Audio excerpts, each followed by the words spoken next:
አለን እግዚአብሔር የተመሰገነ። እንዴት ናችሁ? ሁሉም ሰላም ነው ወንድሜ፣ ሁላችን ሰላም ነው። ኦኬ። ከዚህ ተቃራኒ ሀሳብ ነው ያለኝ፣ ሌላ ሀሳብ ነው ያለኝ። ችግር የለውም። ከዚህ በፊት አንተን አማክሬ ነበረ በዚሁ ላይ ማለት ነው ቲክቶክ ላይ እና በኤርትራ ነው የሰጠሁት እና አሁን ምን አሰብኩ መሰለህ? ትውልድ አዲስ አበባ ነበርኩ እና ከኢትዮጵያ ላይ ትውልድ አዲስ አበባ ኤርትራ የሚል የልደት ካርድ ባመጣ ችግር ይፈጥርብኛል? በጣም ጥሩ ጥያቄ ነው። እሺ ትንሽ ሚዩት አድርግልንና ድምፁን በደንብ እንዳለመረበሽ ነው። ኦኬ አዲስ አበባ መወለድ ከኤርትራዊ ከመሆን ጋር ምንም የሚያገናኘው ነገር የለም። ጀርመን የሚወለድ ኤርትራዊ አለ፣ አውስትራሊያ የሚወለድ ኤርትራዊ አለ ማለት ምንም ችግር የለም። አዲስ አበባ የተወለድክ ኤርትራዊ ከሆንክ ደን የልደት ሰርተፍኬት ከአዲስ አበባ ነው የምታመጣው። አዎ ከልደት ሰርቲፊኬትን ከኢትዮጵያ ነው የማመጣው። ግን እዚህ የሚፈጥሩብኝ ነገር የለም ወይ? ፓስፖርት የሚል ጥያቄ ነው። ምንም ለመሰለ የተወለድክበት ቦታ ነዋ። ምንም ችግር ያመጣል ብዬ አላስብም። ግን እዛ እንትን ስትል ቤተሰቦች አባትህ እናትህ ማንኛው ነው ኢትዮጵያዊ ኤርትራዊ ወይስ ሁሉም ኤርትራዊ? ሁለቱም። እሺ ስለዚህ አንተ ይሄንን ስታመለክት የእናት ስም ወይዘሮ እከሊት እከሊት እከሊት ተብሎ ዜግነት ሲል ኤርትራዊ ነው መባል ያለበት። ብዙ ጊዜ አዎ እንደዛ መባል ተብሎ መጻፍ መቻል አለበት። ግን እሱን በምን ላውቅ እችላለሁ? ትችላለህ እነሱ ብቻ ከዛ በኋላ በውጭ ጉዳይ ሚኒስትር ከጀርባው መመታት መቻል አለበት። ምክንያቱም እዚሁ ልጅ የወለድን ሰዎች ካየህ አንተም ልጅ ካለህ ማለት ነው ልጆቻችን ስማቸው ይጻፍና ኢትዮጵያዊም ኤርትራዊ ተብሎ ነው የሚጻፈው። ስለዚህ ምንም ችግር የለውም። ከዛም ማምጣት ትችላለህ። እዚህ የሚፈጥርብኝ ምን ችግር አለ? ምንም ችግር የለም። እኔ ብዙም አውቀው ሰው አለ ኢትዮጵያ የተወለደ ከኢትዮጵያ ያመጣ የልደት ሰርተፍኬት የሰጠ ሰው አለ። አይምቡርገሩ ዜጋ ራሱ የሆነ ሰው አለ። በዚህ ሂደት ማለት ቢያንስ ይህንን ስላመጣ እውነቴን ነው የምልህ። ስለዚህ ምንም ችግር የለውም። አምጣና መስጠት ትችላለህ። ሁኔታ ግን ምንድን ነው? ጥያቄ ቆንጸል ያለ ነገር ሆነ፣ ግን ከአንተ ጋር አገናኝቼ እንዲገባኝ ማለት ነው። ያንተ ሁኔታ እንዴት ነው? ኦኬ እሺ። እኔ አንድ 10 ዓመት አድርጌያለሁ ወይ 9 ዓመት አካባቢ አድርጌያለሁ። ፋስት 10 ዓመት አድርጌያለሁ። እሺ ወደ 8-9 ዓመት ሰርቻለሁ ስራ። እሺ ትውልድ አዲስ አበባዊ ነኝ። እሺ ዜግነት ኤርትራዊ ነኝ። እሺ እዚህ ሀገር ምን አይነት ወረቀት ነው ያለ? 25-24 ኦኬ እሺ ሱብሲዲ ረሹት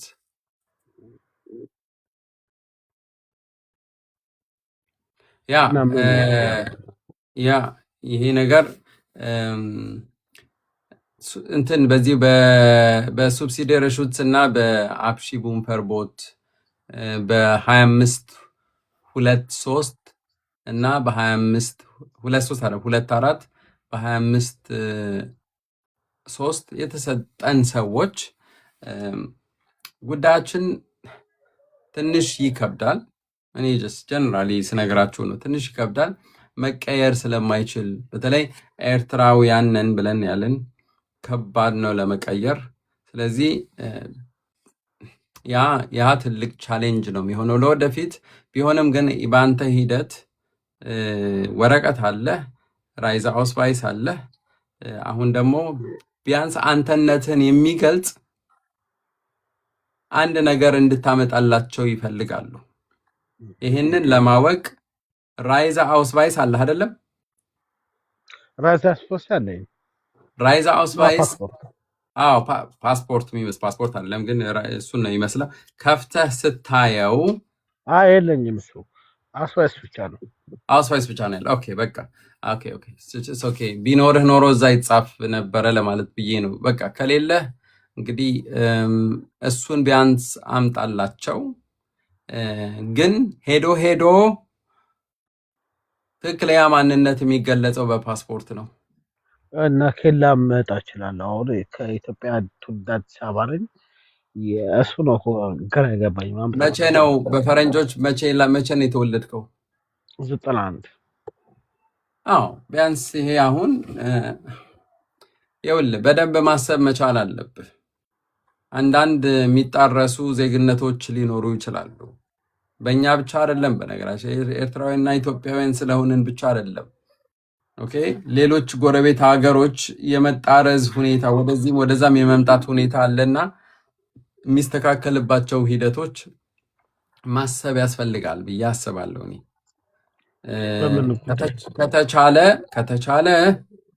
ከተቻለ አንተ ኢትዮጵያ ውስጥ ተወልደ ኢትዮጵያ ውስጥ ያደግክና ለአቅመ አዳም ደርሰህ ተምረህ ህይወትህ አሁን እስካለ ድረስ ቆይተህ ከነበረ ምንድን ነው ከዚህ ቢያንስ በኖርክበት ከዛ ማይመጣ ከሆነ ከዚህም መምጣት የሚችልበት ሁኔታዎች መፈጠር ቢችሉ ማሰብ ይቻላል። ያንተ ሂደት እንደውም በጣም ይሻላል ከሌሎች ኤርትራ ውስጥ ተወልጃለሁ ከሚለው ይልቅ ለአንተ አድቫንቴጁ ትንሽ ሰፋ ይላል። ምክንያቱም አንተ አዲስ አበባ ስለተወለድክ ኢትዮጵያ ውስጥ ስለኖርክ ምናልባት ኤርትራን ምንም ስለማታውቃት ስለዚህ ከዛ ማምጣት የምችልበት ሂደት የለም። ምናልባት የልደት ሰርተፍኬት ከኢትዮጵያ ኤርትራዊ ለመሆን የሚገልጽ ከኢትዮጵያ ከማምጣት በፊት ምናልባት በደንብ ማሰብ ይኖርብሃል ብዬ አስባለሁ። እኔ ጉዳዩ ዞሮ አንተ የተወለድክበት ቦታ ማንነት ምናልባት እንደ አማራጭ የምትወስድበት ሂደት ካለ ማሰብ ያስፈልጋል። ይህም ሂደት አለው፣ ራሱን የቻለው ሂደት አለው። እኔ ብዙ ጊዜ እናገራለሁ እንደዚህ አይነት ችግሮች ያለን ሰዎች በተቻለ መጠን ጉዳያችን ወደዚህ ማዞር የምንችልበት ሂደት አለ። ግልብጥ አይደለም፣ አይቻልም። ለዛ አይደለም ሂደቶች አሉት። ሂደቶችን ጠብቆ ግን አንደኛ የተወለድክበት ጊዜ ራሱ የሚናገረው ሌላ ነው። 91 ማለት በ1991 ማለት በዛ ጊዜ ኤርትራ እንደ ሀገር የታወቀችበት ጊዜ አልነበረም። የኢትዮጵያ አካል የነበረችበት ነገር ነው ያለው። ምን ብያለሁ መሰለህ? እሱ ችግር የሆነብኝ አሁን እንደ እውነት ከሆነ ኤርትራ ውስጥም ወንድምና እህት አለኝ። ገብተዋል እና እነሱን ከተወለድኩ በፊት ስለሆኑ እነሱ ቀርተው ነው ወደ አዲስ አበባ የመጣሁት ሳልወለድ ማለት ነው። እና ይሄ ነገር ጋብ ይዞብኛል። እህትም ወንድምም ኤርትራ ውስጥ አለኝ፣ አላውቃቸውም። በምንም የማገኛቸው ሰዎች የሉም፣ ግን ማንነት እንዳለን ያውቃል። ኤርትራዊነት ገባ። እንደዛ ካለ ቆይ ይኸውልህ፣ ይሄ ነገር ትክክል ከሆነ እና እንደዛ አይነት ነገር ካለ ዘመዶችን መፈለግ አለብህ። ኤርትራ ኤምባሲ ሄደህ የወንድሞችህን የመንነት ኤርትራዊ መንነት የሚያሳይ የዘመዶችን የእናቴ አባትህን ካለ አምጥተህ እኮ አመሳክረህ ምናልባት የምታገኝበት ሂደት ሊኖር ይችላል። የኤርትራ ኤምባሲ ፈቃደኛ ይሆናል? እሱም እኮ ጥያቄ ሰው አለህ ወይ? ኤርትራ ኤምባሲ እኮ አንድ ሉዓላዊ የሆነ ሀገር የሚወክል ነው እና እነሱም ጥንቃቄ ያደርጋሉ። ታውቃለህ፣ ዝም ብሎ አይደለም፣ ሀገር ነው። ስለዚህ ምን አለህና ማነህ ኤርትራዊ ይላል። ኦፍ ኮርስ ያንተ አውስቫይስ ግን ደግሞ እዛስ ከዛ ለመምጣት ማሳያ ያስፈልጋቸዋል። ምን አለ እሱ ነው አሁን ለእነሱ የሚገዳቸው። ገብተዋል ምለ አይ እናቴ እዚህ ያለች አባቴ እዚህ ነው ወይም ወንድሞቼ አቶ እንትና ይባላሉ፣ ይሄው መንነታቸው ስማችን የአባታችንና የአያታችን ይመሳሰላል፣ ይሄው እንደዚህ አይነት ነገር ስታመሳክርላቸው እነሱ የማይቀበሉበት ሂደት የለም። እስኪ በውስጥ መማከር ይችላል ነው አንተ? እሺ ሞክር ይቻላል እንደዛ። ለማንኛውም ሂደቱ በዚህ መልኩ ነው እንትን ማለት የሚችለው ወንድሜ እና ለማከር ይችላል። ያ እሺ በቃ መልካም ጊዜ። ቴንክ ዩ ሶ ማች። ወደሚቀጥለው ጥያቄያችን እንሄዳለን ወንድሜ። እሺ መልካም። እሺ ምሽት። የተወደዳችሁ ክቡራን ተከታታዮቻችን አዲስ ጂኬ ቲዩብ ይቀጥላል። ስለ አብሮነታችሁ አሁንም ባለቤቴና እኔ እጅግ በጣም እናመሰግናለን። ታፕታፕ ማድረጋችሁን አትርሱ። ወደ ሁለተኛው ጥያቄያችን እንሄዳለን። ሰላም ጤና ይስጥልኝ። ሰላም አዲስ እንዴት ነህ? እግዚአብሔር ይመስገን። ሰላም ነው ወይ? አለን እግዚአብሔር ይመስገን። ባለፈው ጠዋት ደውዬልህ ነበር ካስታወስከኝ እኔን ሊሆን ይችላል እንጃ። እሺ አማክራይ ነበር ከዚህ በፊት ምናምን እና አመሰግናለሁ ተሳክቷል ምናምን ብዬ ነግሬሃለሁ። ባለፈው ጠዋት ላይ ኮንግራ ብለውኛል ምናምን ብያለሁ። እንዴ ቆይ ኢማጂን እንደዚህ አይነት ጥሩ ዜና ሲመጣ ዝም ብሎ አይደለም እና እንኳን ደስ አለህ አሉ በሉት ሁላችሁም ፕሊዝ። በጣም አስቸጋሪ ሂደቶችን የሄደ ሰው ነው። እኔም አማክሬዋለሁኝ። አሁን ተቀብለውታል። በጣም ነው ደስ የሚለው። እንኳን ደስ አለህ። እሺ ምን ልርዳ? አዎ የኔ ጥያቄ አሁን ምንድነው በፉንፉን ስቫንስሽ አብዛስ zwei alte eins ነው የተቀበሉኝ። ማለትም ፍልሽቱሉንግ አይገንስሻፍት እና ተቀብለውኝ የሆነ የስም ስተት ነበረና እንትኔ ላይ አሁን የሰጡኝ ራይዝ ፓስ ላይ ማለት ነው ብላው ፓስ ላይ የስም ስተት አለ። ከመጀመሪያ ጀምሮ አውስቫይስ ላይ የነበረ ማለት ነው የስም ስተት አለና እሱን አስተካክሉኝ ስላቸው ከሀገር ኤምባሲ ከኢትዮጵያ ኤምባሲ በርሊን ሄደህ ፓስ አምጣና በዛ እናስተካክልልሃለን አሉኝ። አሁን ዋናው ጥያቄ እኔ እዚህ ነው። እኔ ያለኝ ስደተኛ ነው፣ ሙሉ ጥገኝነት ሰጥተነዋል ብለው ተቀብለውኝ እንዴት ነው ወደ ሀገር ኤምባሲ እንዲሄድ የፈቀዱልኝ? በሻይዱም ሰጥታኛለች እንትኗ ደግሞ አውስለንደር በርዷ በሻይዱም ሰጥታኛለች ፈቅጄልሃለሁ የሚል እኔ ደግሞ እሱን ይዤ ቆየውና 2 ሳምንት ካቆየው በኋላ በኢሜል ጻፍኩላት በዚህ በቻትጂፒቲ ምናምን አግዤ ማለት ነው። እንደዚህ ነው ያለኝ እኔ 25 አብዛስ zwei alte eins ነው ያለኝ። ይሄ ደግሞ ለጥገኝነቴ ወደ ኤምባሲ መሄድ አደገኛ ነው፣ ጥገኝነቴን ላሳጣኝ ይችላል አልኳት። አይ ይሄ እኛ የምንፈልገው ለአይደንቲቲ ነው ለሌላ ምንም አይደለም። እኛ የምንፈልገው ማንነቴን ለማረጋገጥ ነው። ስሜን ቀይር አስተካክሉኝ ስላልክ እሱን አይተን ነው የምናስተካክልልህና ዝም ብለህ አምጣ እመነኝ ምናምን አለች። ጽፋልኛለች በኢሜል አለ በጽሁፉ እና በደንብ አድርገህ እባክህን እኔ አይምሮዬ እንዲቀበለው በደንብ አድርገህ እንድታብራራልኝ። ባለፈውም ስራ ስለነበር በደንብ እንትን አላልኩም ብዬ ነው። ይሄ ነው ያለኝ።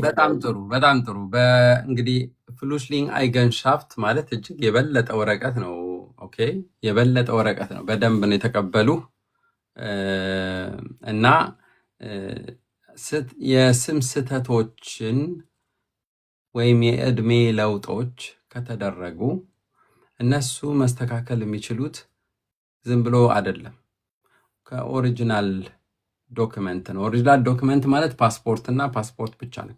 ፓስፖርት ብቻ ነው የሚቀየረው እና ፈቅዳለች። አዎ በፖለቲካ ጠይቀው የፖለቲካ ጥገኝነት ያገኙ ሰዎች ወደ ሀገራቸው ኤምባሲ መሄድ አይችሉም የሚል ነገር እንዳለ ግልጽ ነው አውቃለሁ። ግን ምንም እንዳሰጋ እንደዛ አይደለም። ሲጀምር እሷም አረጋግጣለች ምንም አትሆንም፣ ምንም ችግር የለም። የኢትዮጵያ ኤምባሲ የኢትዮጵያ ተቃዋሚ ነኝ ብለህ እዚህ ስለተቀበሉ የኢትዮጵያ ኤምባሲ አትገባም። በደንብ ነው ደስ ብሏቸው ነው የሚቀበሉ። በነገራችን ላይ የኢትዮጵያ ኤምባሲ ምንም ችግር የለውም። ይኸው አረጋግጣለች። ሂድና ከዚህ በፊት የኢትዮጵያ ፓስፖርት ነበረ ወይ? አዎ ነበረኝ። የኢትዮጵያ ፓስፖርት ነበረኝ፣ ግን እዚህ ያለው እድሜና እዛ ያለው እድሜ ግን ልዩነት አለው። ከዛ ደግሞ የእኔ ፍርሃት ይቅርታ፣ ስንት እድሜ? የአንድ ዓመት ብቻ ልዩነት አለው። ችግር የለውም። ዋና ፍርሃቴ ደግሞ አሁን የኢትዮጵያ ኤምባሲ እምቢ ይለኛል ወይም ደግሞ ችግር ያመጣብኛል ሳይሆን ባንፍ ነው። እኔ የምፈራው ባንፍን ነው እንጂ ኢትዮጵያ ኤምባሲማ ቢሰጠኝ ምንም አንድ ቆይ የኢትዮጵያ ኤምባሲ ወደ ይሄ ልጅ እኔ ጋ መጥቶ ነበረ ብሎ ለባንፍ የሚሰጠው ነገር አለ ብዬ አላስብም። አንዳንድ የሚተባበሩት ነገር አለ ለማስወጣት በተለይ ሲባል ምናምን እንጂ በዚህ ረገድ ምንም ችግር አይመጣም። የነበረህ ፓስፖርት የኢፒ ቁጥርህ ያዝና ስጣቸው። በጠፋ ማውጣት ትችላለህ። በጣም ቀላል ሂደት ነው። ፓስፖርትን ታገኛለህ፣ ፓስፖርትን ትሰጣቸዋለህ። ይህንን ሰማያዊ ራይዛ አውስቫይሳቸውን ትመልስላቸዋለህ። ተወዲዩ እንደዛ ነው መሆን የሚችለው። ከዛ በኋላ አንተ እዚህ የመኖሪያ ፍቃድ አለ፣ ግን በኢትዮጵያ ፓስፖርት ትጓዛለህ የትም ስትሄድ ማለት ነው። ኢትዮጵያ ብቻ ነው መሄድ የማትችለው። ያ እንግዲህ እሱን ያው እንግዲህ ራስህ ታውቀህ የገባህበት። ፓስፖርት ሳመጣ ራይዛ አውስቫይስን ራይዛ ፓስን ይወስድሃል ማለት ነው። ምን ያደርግልሃል? እሱን ከሚወስድማ የኢትዮጵያውን እዛው ቢዙት ይሻለኛል ለኔ። እንዴ ቆይ ለምን እንዴ? እሱን ከወሰዱት ምን ማረጋገጫ አለኝ ከዛ በኋላ በሚለው ነው። እኔ እኮ ይኸው አስረዳኝ እያልከኝ ነው። ከራይዛ አውስቫይስ የበለጠ ክብር ያለው የሀገርህ ፓስፖርት ነው። ራይዛ አውስቫይስ እና ፓስፖርት ምንም አይገናኝም። ፓስፖርት ትልቅ ነገር ነው። ራይዛ አውስቫይስ ማለት እንዴ ምንም እኮ ዝም ብለህ ትራቭል እንድትጓዝ ብቻ ነው እንጂ ብዙ ቦታ ችግር ያነሳል። እንደዚህ አይነት ነገር እኮ ማመን አለብህ። ምንም ችግር የለም። ኢትዮጵያ ፓስፖርት መጓዝ ትችላለህ። ወይ ለአውስሌንደር ብሄርዴ ስሰጠው አውስሌንደር ብሄርዴ ይሄ ልጅ ከሀገሩ ኤምባሲ ፓስፖርት አንጥቷል ብሎ አያሳውቅም? ለማን ያሳውቀው? አይ ምንም እንዴ አንተ ይኸውልህ ለነሱ የሚገዳቸው ምን መሰለህ? ያመጣህላቸው ፓስፖርት ኦሪጂናል ነው ወይ አይደለም። በቃ ኦሪጂናል መሆኑ ብቻ ነው የሚፈልጉት። ፌክ ካመጣ ያልሆነ ዶክመንት ለማሳመን ብለህ ካመጣ ጉድህ ነው። ይሄ ብቻ ነው እነሱ ቼክ የሚያደርጉት። ለምን አመጣ እንዴት አመጣ የሚለው ነገር ብዙ እንትን አይላቸውም። ለማንኛውም ወንድሜ ይሄን ያህል ነው የምልህ። በጣም አመሰግናለሁ። መልካም ምሽት። መልካም ምሽት። በጣም ጥሩ። ወደሚቀጥለው ጥያቄዎቻችን እንሄዳለን። ታፕታፕ ማድረጋችሁን አትርሱ እና እንትን አክቲቭ ሁኑ ፕሊዝ። ጤና ይስጥልኝ ማቪ። ሰላም ነው አዲስ፣ እንዴት ነህ? እግዚአብሔር ይመስገን። ሰላም ነህ ወይ ወንድሜ? እግዚአብሔር ይመስገን እኔ ደህና ነኝ። ከዚህ በፊት ኮመንት አድርጌልህ ነበር አዲስ። አሁን ያለሁት ቤልጅየም ነው ያለሁት። በሮማንያ በኩል መጥቼ ቤልጅየም ነው ያለሁት እና አሻራ ሰጥቼ ነበር አዲስ። ሮማንያ ኤምባሲ ላይ አሻራ ሰጥቼ ነበር እና አሁን ከሮማንያ ሙቭ አድርጌ ቤልጅየም ነኝ ያለሁት። ወደ እንግሊዝ ልገባ ሀሳብ አለኝ እና እንግሊዝ ገብቼ እጅ ከሰጠው በኋላ አሻራው አይወጣም ወይ የሚለውን ነገር ልጠይቅ ነበር የፈለግኩት። በአውሮፓ ሀገራት ብቻ ነው ይሄ ነገር። ይሄ የኦይሮካድ የሚባል ሲስተም አለ። በኦይሮካድ ይታያል በ27 ሀገራትና በዚህ በእነኚህ ለየት ያሉ የአውሮፓ ህብረት ሀገራት አሉ። እንደነ ሲውዝ የመሳሰሉ ተጨማሪ 4 ሀገራት አሉ። አይ ቲንክ አጠቃላይ 31 ሀገራት ናቸው። በእነኛ ሀገራት ብቻ ነው ይህ ኦይሮዳክ የሚባል ፕሮግራም ወይም የዚህ የአሻራ ሲስተም ሴቭ የሚያደርገው። ወደዛ ከተሻገርክ ግን አይወጣም። ሊያዩት ይችላሉ፣ ግን ለነሱ ለአንተ ምንም አይነት ችግር ሊደርስብህ አይችልም። በዛ አሻራ ምክንያት ባይሆን ልትጠነቀቅ ወይም አንተ ወይም ሌሎችም እየተሻገሩ ያሉ ወይም ሊሻገሩ ያሰቡ ሰዎች መጠንቀቅ ያለባቸው ነገሮች አሉ። ትንሽ አንዳንዴ ለዜናም ሆነ ለሚባሉ ነገሮች ትንሽ ጆሮአችሁን ጣል አድርጋችሁ ብትሰሙ ጥሩ ነው። ብዙ ወጣቶች ወንዶች በተለይ ከእንግሊዝ ወደ ፈረንሳይ ዲፖርት እየተደረጉ መሆኑን ማወቅ መቻል አለባችሁ። ቆይቷል ኦልሬዲ ተወሰኑ ወራት፣ ብዙ በጣም ብዙ። ኦኬ መጀመሪያ እዛው ዩኬ ሲገቡ ዲቴንሽን ሴንተር ወይም እዛ አጉረዋቸው ከዛ በኋላ ይመልሷቸዋል። የማይመለሱ ቮልነራቢሊቲ ያላቸው ናቸው። ቮልነራቢሊቲ በሽታ ሊሆን ይችላል። አንደር ኤጅ የሆኑ ሴቶች፣ ጥቃት ላይ ያሉ፣ የተለያየ ስናዊ ድጋፍ የሚያስፈልጋቸው ወንዶችም፣ በነገራችን ላይ ሴት ብቻ አይደለም፣ ህፃናት፣ የተለያዩ ችግሮች ያጋጠማቸው ሰዎች እነሱን እዛው የማስቀረት ሁኔታ አለ እና መልካም ድል ነው የምልህ ወንድሜ። ተግባብተናል?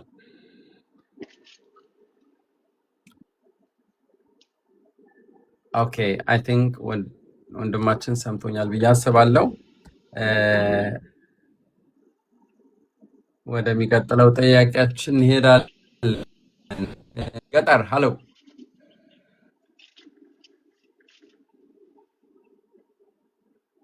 ገጠር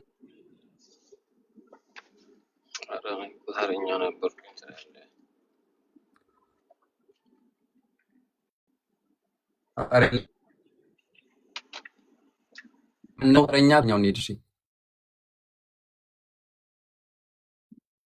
ተራችሁን እየጠበቃችሁ መግባት ትችላላችሁ ወገኖች።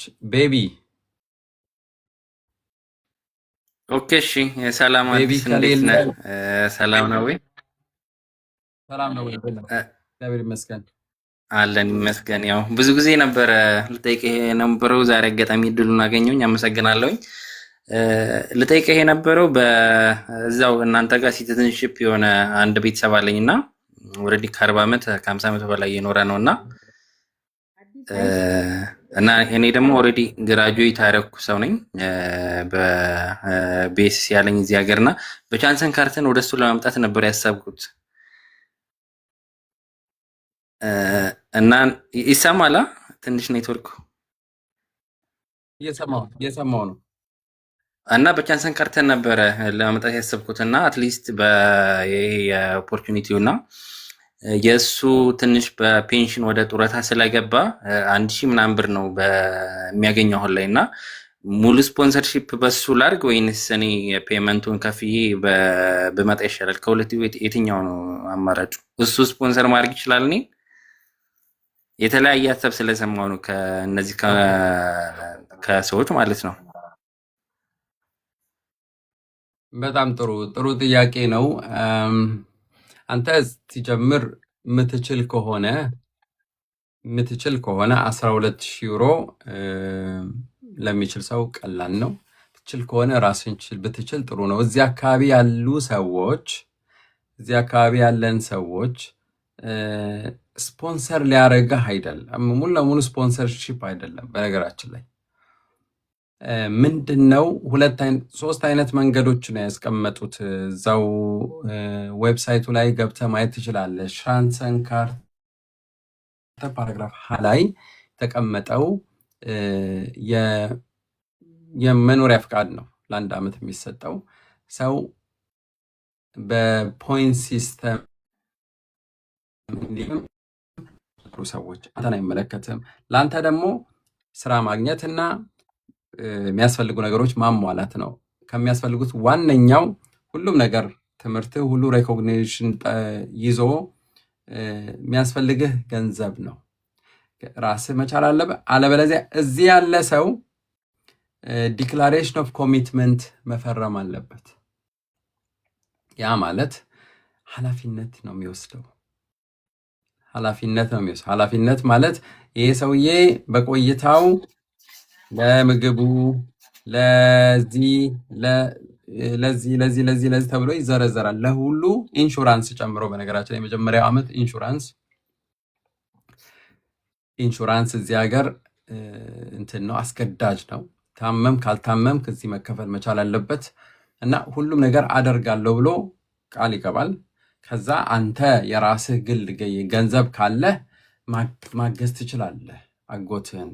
አጎትህ ላይ መተህ ምንም ጡረተኛ አጎት እስቲ ምን ማለት ነው ማለት የሚችል ከሆነ ኦኬ፣ ግን ከባድ ነው የሚሆነው ለማለት ፈልጌ ነው። እዚህ ከመጣህስ በኋላ ሂደቶች አሉት። ምን አይነት ሂደቶችን ያለው? አንድ ዓመት እንደመጣህ ያንተ የትምህርት ሂደቶች ሬኮግናይዝ ታደርጋለህ። እሱ መቀየር መቻል አለበት።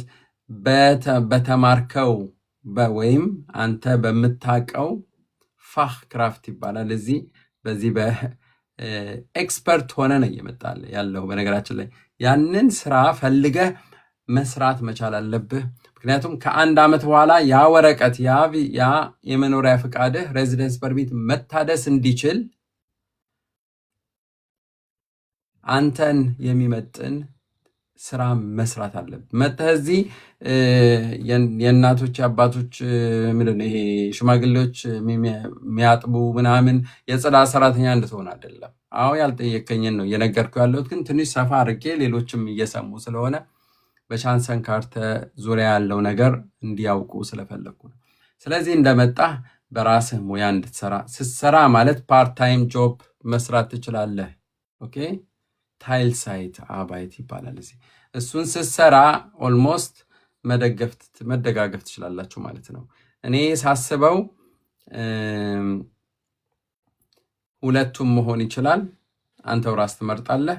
12,000 ዩሮ ብሎክ አርግ አለበለዚያ እሳቸው ዲክላሬሽን ኦፍ ኮሚትመንት ፈፍሊሽቱን ኤክሌሩንግ ይባላል። እሱን ይፈርሙልህ።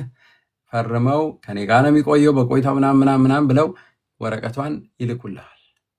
ከዛ የእሳቸው ሁኔታ ያንን ከመመርመራቸው በፊት በነገራችን ላይ እዚህ ያሉ ያንን ወረቀት የሚፈቅዱ ሰዎች እነሱን ገቢ ስለዚህ የነገርኩ ሳላሪ ግን ይሆናል አይደለ? የሱ 1,000 ዩሮ ኢትስ ቱ ለስ ያነሰ ነገር ይመስለኛል። እኔ አንድ ሰው በኢንቪቴሽን ለማምጣት ቢያንስ ይኸውልህ ምንድን ነው መሰለህ ከእሳቸው የሚጠበቀው ነገር አስብ። አንተ 1,000 ብር ብቻ አትይ። አንተን የሚያስተኙበት ቦታ ክፍላቸው ኳድራት ሜትሩ ራሱ የተተመነ ነው። አንተን የሚያስተኙበት ቦታ አላቸው ወይ? አንድ ቢያንስ 1,800 አለ። ግባና የው ቢያንስ ሚን ዲስተንስ ወይም ትንሹ ገቢያቸው መታወቅ አለበት። ከሳቸው አልፎ አንተን መደገፍ የሚችሉበት ሂደት መኖር አለበት እና በደንብ አድርገህ ማሰብ አለብህ። ግን የምትችል ከሆነ አንተ ዋይ ኖት እንትን ማለት ትችላለህ። ከዛ ለምሳሌ እኔ ብሎክድ ባረግ የእንትኑን ማለት ነው 12,000 ብሎክድ ባረግ፣ ስለዚህ ከእሱ የሚጠበቅበት ነገር አይኖርም አይደለ? አይኖርም። ግን አብረኸው ግን እዛው እሱ ያለበት ከተማ ነው መሆን ያለብህ። አዎ እሱ ችግር የለውም። ስራ አትሊስት የሆነ ሪሌትድ የሆነ ፊልድ እስከማገኝ ድረስ ከእሱ ጋር ማረፍ እችላለሁ። የእሱ በቂ ነው። ፕላስ ደግሞ እሱ ብቻውንም ስለሚኖር ያ እዚህ አንዳንድ ሰዎች እያሉ 1,700 የሚሉ አሉ። እና ብቻ ለማንኛውም ከ1,500 600 አካባቢ ገቢ ሊኖረው ይገባል አንድ ሰው ዲክላሬሽን ኦፍ ኮሚትመንት እንዲፈርምልህ። ኦኬ፣ ስለዚህ በቃ በሱ ልሞክርና የማይሆን ከሆነ ራሴ ብሎክድ ላድርግ ማለት ነው። ሙከራ ይኸውልህ 1,000 ምትለኝ ከሆነ አይሰራም፣ አይሆንም። ቱል 1,000 ሳይሆን ወደ 1,000 አይ ቲንክ 1,600 አካባቢ ነው ያለኝ። 1,500 1,600 ነው። ለምን ቀነስክ? ቆይ እኔ ምን እየጠየቁ መስሎ ነው? በትክክል ማውራት አለብህ ብዙ ኖ ከምታስከፋኝ። ሪል ነው 1500 ወር 1600 ነው ከሁለት 1500 1500 ናርኮስ በጣም ጥሩ ኦኬ አይ ሆፕ ተግባብተናል ብዬ አስባለሁ ወንድሜ።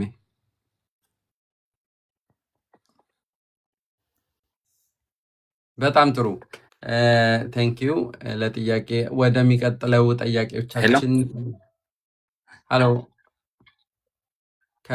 ሄሎ ቴንክ ኦኬ ቻው ቻው ቴንክ ዩ ወደሚቀጥለው ጥያቄዎቻችን ከመሄዳችን በፊት አንድ 205 ሰዎች አያለው ፕሊዝ ምናልባት ለዚህ ቻናል አዲስ የሆናችሁ ሰዎች ካላችሁ አዲስ ሆናችሁ ገብታችሁ አዲስ ሆናችሁ እንዳትወጡ በዩቲዩባችን ፎሎው እንድታደርጉን እንፈልጋለን። የዩቲዩባችን ስም ተመሳሳይ ነው፣ አዲስ ጂኬ ቲዩብ። ከኦልሞስት 250 በላይ ቪዲዮዎች መፍትሄ ተኮር የሆኑ ቪዲዮዎች ተሰርተዋል በአማርኛ ቋንቋ ለኢትዮጵያውያን፣ በትግርኛ ቋንቋ ደግሞ ለኤርትራውያን ተሰርተዋል እና ፕሊዝ ጆይን አርጉን። እዚሁም በቲክቶክ በፌስቡክ አዲስ ገብረ ኪዳን የተለያዩ መፍትሄ ተኮር የሆኑ ቪዲዮዎች አሉ። ፕሊዝ ፎሎ አርጉን። ቴንክ ዩ ሶ ማች። አሁን ወደ ገጠር እንሄዳለን። አዲስ እንዴት አመሻችሁ? እግዚአብሔር ይመስገን ሰላም ነው ወይ? እንዴት ነሽ? እግዚአብሔር ይመስገን አመሰግናለሁ ስላስገባኝ። እንድንጠየቅ ብፈልገው ሁለት ጥያቄዎች ነው። መጀመሪያ 25 ቤ ነው ያገኘሁት፣ ግን ከዛ ወደ ያለውን ቁጥር አላስታውሰውም። ግን ኒደርላሱን ካስደርጋለሁ። ኒደርላሱን ካስደረግኩ በኋላ ዜግነት ጠይቄ ነበረ 2025 መጨረሻ አካባቢ ስጠይቅ የሚሞሉትን ዶክመንቶች እና ይዤ የሚሄዳቸውን ዶክመንቶች ሰጡኝ። አሁን መጀመሪያ ሲሄድ ግን ከልጆቼ ጋር አንድ ላይ ስጠይቃቸው ልጆቹ አዲስ ስለሆነ አይሆኑም የተባልኩት። ከዛ አሁን ማርች ላይ ሲሄድ ግን ከልጆቹ ጋር ነው ወይ የምትፈልጊው ብሎ ሲጠይቀኝ እኔ ጠይቄ ነበር፣ ግን እናንተ አይሆንም ስላላችሁ ነው አለኝ እሱ። አሁን ግን ትችያለሽ ብሎ ከእንደገና ሌላ ሰነድ ይዤ እንድሄድ ለኦገስት መጨረሻ ቀጠረኝና እዚህ ጋር ምን አይነት በደንብ አልገባኝም። ምንድን ነው ችግሩ? ልጆች አዲስ ናቸው ብለሻል፣ ምን ማለት ነው እሱ? ልጆቹን ካመጣኋቸው ከኢትዮጵያ 1 ዓመታቸው ነበረ 2025 ሲሄድ ማለት ነው። ምን አይነት ወረቀት ነው ያላቸው እነሱ? አውፈንታል 32 የሚል ነው። አውፈንታል 32 እነሱ በዚህ ሁኔታ እነሱን ወዲያውኑ ከመጡ በ1 ዓመታቸው ዜጋ ማድረግ እኔ የሚቻል አይመስለኝም። እንደዚህ አይነት አሰራር ካለ ምክንያቱም ገና ኢንተግሬት ራሱ ገና አላረጉም፣ ሲስተም ውስጥ መግባት አለባቸው። ገና 1 ዓመታቸው ነው። ቋንቋውን መቻል አለ፣ የሚጠየቁት ነገር አለ፣ በሂደት የሚታይ ነገር አለ። በፋሚሊ ሪዩኒየን ነው የመጡት። ኦፍኮርስ ግልጽ ነው መሆናቸው አይቀርም። ግን እኔ አንቺ ላይ ያለው ሞር እንትን ያለ ይመስለኛል። እኔ ኒደርላንድስ ሎግኒስ ካለሽ መስፈርቱን ካሟላሽ ወደ ሃምቡርገሩ ማትሄጂበት ምክንያት የለም። የነሱ ግን ከ1 ዓመት በኋላ የሚለው እንትን ነው። አሁን የመለሰኝ ኦገስት መጨረሻ እንደገና ይዤ የሚሄዳቸውን ዶክመንቶች በወረቀት ላይ ሰጥቶኝ ከነ ልጆቹ ነው ያለኝ። ምን ከነ ልጆቹ ነው ያለኝ። አሁን የኔን ፎርም ሞልቼ ሄድ የሚሟላውን ዶክመንት አሟልቼ ሄድኩኝ ማርች ላይ። ከዛ ከነ ልጆቹ ነው ወይ ብሎ ጠይቀኝ። አሁንም በፊት መጣ ጠይቄ ነበረ ከነ ልጆቹ አይቻልም ብላችሁኛል እና የኔን የተጠየኩትን ይዤ ቀርብ ያለው አልኩ። አሁን ግን ትችላለሽ ጨረሻ የሚሟሉትን እንተላጎች ዝርዝር ከእንደገና ነው የሰጡኝ። የሚሞሉ ወረቀቶች ናቸው። የሚሞሉ ወረቀቶች ከዛ ደግሞ ይዤ የምቀርባቸው ሌሎች ዶክመንቶች ለምሳሌ የልጆችሽ ምን ምንድን ነው ይዘሽ የምትቀርቢው? የልጆች አሁን ከልጆች ይዤ የምቀርበው የትምህርት ቤታቸውን ኦርኮንደ የሁለቱንም ሰርተፊኬት አሁን ከ5 ወደ 6 ከ7 ወደ 8 ያሉበትን እሱን የኔን የስራ ፍቃድ እና የመሳሰሉ አሉ ዶክመንቶች እና እኔ ደግሞ አውስ ቢልዲንግ እየተማርኩ ነው አሁን እነሱን ፈርትራጎች ያንቺ ምንም ችግር አላይም። እኔ ምንም ያንቺ እኮ ንጹህ ነው፣ ሂደቱን ጠብቆ ያለው ነው። እነሱም እኮ አይሆንም እኮ አይደለም፣ ግን ዛህ በአርባይተሩ አይ ለነሱም ይሆናል ብሎ ካለ ደን እሰየው፣ ምንም የሚያሰጋሽ ነገር የለም። በእኔ እይታ ግን እንትን አለብኝ፣ በጣም ፈጠነብኝ።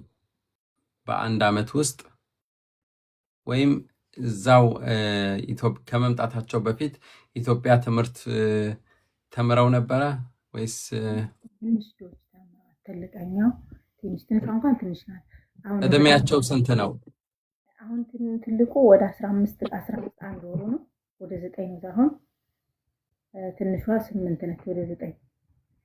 ይኸውልሽ ሰውየው ሚልሽ ካሆነልሽ እሰየው። ግን በእኔ እይታ እንደዚህ ሆኖ አያውቅም። አዎ ለማንኛውም የሚልሽን ነገር ሁሉ አድርጊ። አንቺ ዜጋ ትሆኛለሽ፣ እነሱም መሆናቸው አይቀርም። ሁሉም ነገር ያም ስለሚያሟሉ ዞቢዞ ምንም ችግር አይመጣም። እሺ ሁለተኛ ደግሞ ሰው ኢንቫይት ማድረግ እችላለሁ?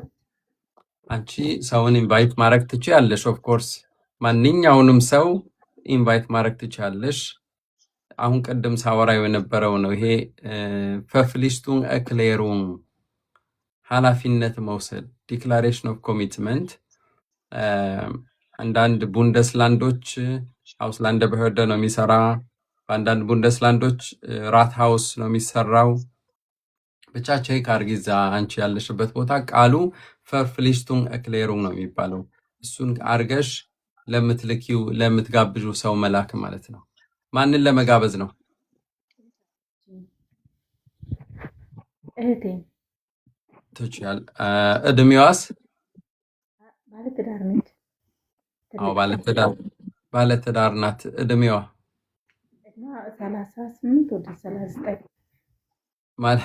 እዚህ ላይ አሁን በተለይ ከኢትዮጵያ ነው የምላችሁ ሰውን ለመጋበዝ የሚጋበዘው ሰው ሀብታም መሆን አለበት። ሀብታም ወይም የንግድ ፍቃድ ያለው ሰው፣ ቤት የራሱ ቤት ያለው፣ የቤት ካርታ ማሳየት የሚችል፣ የመኪና ሊብሬ የሚያሳይ፣ እንደዛ ነው የሚያደርጉት። ለምን እዚህ መጥተው ይጠፋሉ ብለው ያስባሉ እሱ። አይ እሷን እንኳን ትንሽ ሕክምና ለማሳየት ፈልጌ እንጂ እሷ እዚህ መቆመጥም መኖርም አትፈልግም። ባይሆን ኦኬ አይደለም እንዲፈቅዱ እዛ እነኚህ ነገሮች ለምሳሌ ባንክ ስቴትመንት የሚባል ነገር አለ። የምታሳየው ምን አላት? ይሄ ሁሉ የሚታየው እኮ ተመልሳ ትመጣለች ብለው ስለሚያስቡ ነው። አሁን ስለሷ አይደለም ስለነሱ ማሰብ ነው። እሱ አሁን ያልካቸው ነገሮች እሷ የአንድ ድርጅት ኃላፊ ነች። ሁሉም ነገር ታሟላለች። ምንም ችግር የለም። እንደዛ ከሆነ ምንም ችግር የለም። እህትሽን መጋበዝ ትችያለሽ ለቫኬሽን። እዚህ ደግሞ ዋናው ምክንያቱ ነው። ለምንድን ነው የምትጋብዣት? ዋናው ምክንያት ማስቀመጥ ነው። ምንም ችግር የለም። እግዚአብሔር ይጨመርበት እንጂ ይቻላል። ቴንክ ዩ ሶ ማች። መልካም ምሽት። ቻው ቻው። በጣም ጥሩ። የተወደዳችሁ አብራችሁን እያመሻችሁ ያላችሁ ወገኖች ቴንክ ዩ ስለቆይታችሁ። ወደ ኖሃ እንሄዳለን። ሀሎ ኖሃ። ሰላም አዲሴ፣ እንዴት አመሸ? እግዚአብሔር ይመስገን። ሰላም ነው ወይ? እግዚአብሔር ይመስገን። አንድ ጥያቄ ነበረኝ። እሺ። እዚህ ጀርመን ከመጣሁ አሁን 1 ዓመት ሊሞላኝ ነው እና ጁን ላይ ነበረ ሪጀክት የላኩልኝ ባንፍ ማለት ነው። እና እስካሁን ድረስ ጠበቃ ሊያስቁም ነበር እና የሚያግዙኝ ሰዎች ነበሩ ይግባኙን ያስገቡልኝ ማለት ነው ያ በፍርድ ቤት። ከዛ በኋላ እስካሁን ጠበቃ ሊያስኩም እና ያው መያዝም አልችልም በትንሽ በኢኮኖሚ ምክንያት ምናምን ራሴ መያዝ አልቻልኩም እና ምን አይነት አማራጭ አለኝ የህጋዊ አገዛ ለማግኘት? አሁን የት ነው ያለኸው? ሃኖቨር ሃኖቨር ማለት የምትኖረው ሃይም ውስጥ ነው ያለኸው? ሃይም ውስጥ ሳይሆን ቮን ግሩፕ ውስጥ ነው የምኖረው። ኦኬ እና ይሄ ሶሻል ያግዝሃል? ያ ያግዙኛል። የሚያግዘኝ ቢትሮየር አለ በሀሳብ ብቻ ማለት ነው። ኦኬ አንተ እድሜህ ስንት ነው? 19 አሁን። ኦኬ ስለዚህ አንደር ኤጅ የሚኖሩበት ቦታ ነው ያለው ማለት ነው። ያ አዎ አንደር ኤጅ ያሉበት ቦታ ነው የምኖረው። ኦኬ ይኸውልህ በተለይ አንተ ሪጀክት የተባልከው 18 ዓመት ሆኖ ያ ትንሽ ኮምፕሊኬት የሆነ ነው የኔ ኬዝ። ያ ለመሰለ ጉዳዩን በደንብ ለመያዝ እየሞከርኩ ነው። ምክንያቱም ምን የምልህ ነገር ሲገባኝ ብቻ ነው። ለዛ ነው የሆነ ችግሮች ተፈጥረዋል አይደለ? አያጠር አድርጌ ልንገርህ ከፈለክ አሳጥሬ። እሺ እዚህ በቪዛ ነበር የመጣሁት ወደ ጀርመን እና ከመጣሁ በኋላ 17 ብዬ ነበር እድሜን የሰጠሁት ከአንድ ዓመት በፊት ማለት ነው። እና ፓስፖርቴ ላይ ደግሞ የአንድ ዓመት ልዩነት አለው እና 18 ያለው ነበር 17 ብዬ የሰጠሁት። ከዛ ዩገንጣምትም ተቀብለውኝ ነበር። ባንፍም የኢንተርቪው ጊዜ እንደ 17 ተቀብለናል ብለውኝ ነበር እና ከዛ 18 ሊሞላኝ አንድ ወር ሲቀረው ምናምን በሰጠሁት እዚህ ሀገር 18 ሊሞላኝ ሲል ባንፍ የሆነ ፖስታ ላከልኝ እድሜህን ቀይረነዋል ምናምን የሚል ማለት ነው ወደ 19። ከዛ ከአንድ ሳምንት በኋላ ምናምን ሪጀክቱን ላኩልኝ ማለት ነው። ወደ 19 ቀይረውት እድሜን ሪጀክቱን ላኩልኝ። ያ ይሄ ነው ጉዳዩ። ኦኬ ይኸውልህ ስለዚህ አንተ ቤትሮየር ሳይሆን ሞግዚት ነው ያለህ። ምንድን ነው ሞግዚት አለ አንተን ጉዳይ የሚያይልህ አይደለ? አይ ባንፍ 19 ነህ ካለኝ በኋላ ፎርም ነበረች ጠፋች። ገባኝ። በተቻለህ መጠን ጉዳይህን በደንብ ያለህበት ሁኔታ ለራስህ ሊረዳህ ይገባል። መጀመሪያ በደንብ ተከታተል። ምክንያቱም አንዴ ከነዛ ከዩገንድ አምት ወጣህ ማለት ቤትሮየር ቢኖርህም ራስህ ጉዳይህ ደግሞ እንድታደርግ ያስፈልጋል። ይኸውልህ አሁን በምትኖርበት ቦታ ትኖራለህ፣ ግን ምን እየሰራህ ነው ለራስህ? ለምሳሌ ትምህርት እየተማርክ ነው ወይ? አሁን ኦገስት ላይ ሪያል ሹ ላይ ጀምራለሁ። አሁን ኦገስት ላይ እዛ ውስጥ መገባት አለበት። ይኸውልህ ሲሪየስሊ ከዚህ ከኢንተርቪው ያረኩኝ ሪጀክት አሉኝ ይግባኝ አልኩኝ፣ ይሄ ሂደት ነው፣ ድራማ ነው።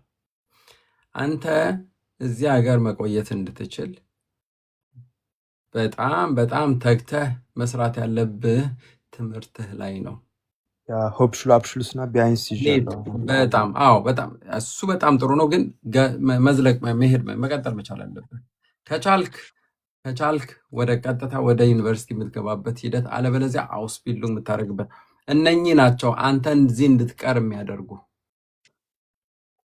እዛ ያወራው ታሪክ ካልተቀበሉት ባንፍ አልተቀበለውም ማለት ሞስት ፕሮባብሊ በፍርድ ቤትም ላይቀበሉት ይችላሉ ማለት ነው። ራስህ የተለየ ነገር አምጥተህ ካልሰጣቸው ኢንፎርሜሽን የሆነ አንተን የሚያሻግርህ ነገር እስካልነገርካቸው ድረስ ተቸዋል። ስለዚህ ያ ነው የዛ ላይ ፎከስ ብታደረግ ይሻላል። ይግባኝ ተብለዋል፣ እየጠበክ ነው። በቃ ጠብቅ። ይግባኝ ያሉት ግን ጠበቃ አይደለም ይግባኝ ያለው ዝም ብለው። ምንም ችግር የለም። ጠበቃ በነገራችን ቆይ በወር ምን ያህል ገንዘብ ታገኛለህ? ቢያንስ ምንም ለምግብ ብቻ ነው የሚሰጡኝ እና ትንሽ ታገኝ 100 ብር። ሙሉ ለሙሉ እንትን ውስጥ አልገባህም ማለት ነው። ወደ ትላልቆች ቦታም አልገባህም። ወደ ኤርቫክስ ነህ? አይ ገብቻለሁ እንጂ ገንዘብ ይኸውልህ ወይ እዛ የምትበላ ከሆነ ካምፕ ውስጥ ነው ያለው ቢያንስ 190 ምናምን ዩሮ ሊደርስ ይገባል የኪስ። አለበለዚያ ሃይም ውስጥ ከገባህ ደግሞ እንደየቆይታ 1 ዓመት ሊቆየው ብለሃል። ከዛ በላይ 450 አካባቢ 449 ዩሮ ምናምን ሊደርስህ ይገባል።